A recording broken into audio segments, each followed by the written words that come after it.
ஹாப்பியாக இருக்கணும்னு நினைக்கிறாங்க. ஹாப்பின்றது லைஃப் ஃபுல்லாகவே இருக்க வாய்ப்பே இல்லை. இன்னைக்கு காலையிலேருந்து ஈவினிங் வரைக்கும் எடுத்து பார்த்தீங்கன்னா ஹாப்பி மூமெண்ட்ஸ்ன்றது இன்னைக்கு ஒரு நாளைக்கு 20 தடவை நடக்கலாம். ஹாப்பி தான் டார்கெட்னு நினைக்காதீங்க, ஜேர்னி தான் டார்கெட். அதில் லைஃப் ஹாப்பினஸ் இருக்கும், சம்டைம்ஸ் வேற ஒரு ஷாக்கிங்கான நியூஸ் இருக்கும். எல்லாமே அக்செப்ட் பண்ண பழகிட்டீங்கன்னா போதும். ஸோ ஹாப்பியை தேடாதீங்க, ஜெயிக்கணும்னு நினைக்காதீங்க. இது எனக்கு நிறைய பேர் பார்க்குறேன், நானும் மோட்டிவேஷனல் வீடியோலாம் பார்க்குறேன். நீங்கள் ஜெயிக்க முடியும், நீங்கள் ஜெயிச்சிடலாம், ஜெயிச்சிருக்கேன். நீங்கள் ஜெயிக்கிறதுன்றது இன்னொருத்தன் தோக்கடிக்கிறதுடா. எதுக்கு ஜெயிக்கணுன்ற அவசியமே இல்லை, வாழ்ந்துரு.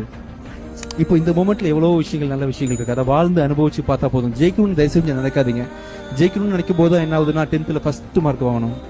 நீ படிச்சாலே போதும், ஃபர்ஸ்ட் மார்க் வாங்கணும். நீ அறிவாளின்னு உனக்கு தெரிஞ்சா போதும். ஒரு 10 பேர் சேர்ந்து மார்க் போட்டு 10 பேர் சேர்ந்து மார்க் போட்டு நம்ம 500ல வந்து 489 வந்தாதான் பாஸ் அப்படின்லாம், இன்னொரு ஒரு மார்க் எடுத்தா இன்னொரு பாஸ் அப்படின்ற மாதிரி நிறைய யாரோ கொடுக்குற மதிப்பீடை வச்சு நீங்க வந்து உங்களோட ஹாப்பினஸை டிசைட் பண்ணாதீங்க. எல்லாருமே நம்ம ஒர்த் இல்லைன்னு சொன்னா கூட நான் தெரியும்டா நான் யாருன்ற மாதிரி கெத்தா நீங்க பழகிக்கிங்க. சொல்லுங்க, இன்னொருத்தர் நம்ம திறமசாலினோ நம்ம வல்லவரணும் நல்லவரணும் சொல்லணுன்றதுக்காக யாரோட அக்செப்டன்ஸுக்கும் வெயிட் பண்ணாதீங்க. உங்களுக்கு தெரியும் உங்களை பத்தி, நீங்க மட்டும்தான் உங்க உலகம். உலகமே ஏத்து நீ ஒண்ணு இல்லைன்னு சொன்னா கூட உங்களுக்கு நீங்க யாருன்னு தெரிஞ்சா அந்த லைஃப் அமைதியான லைஃப்.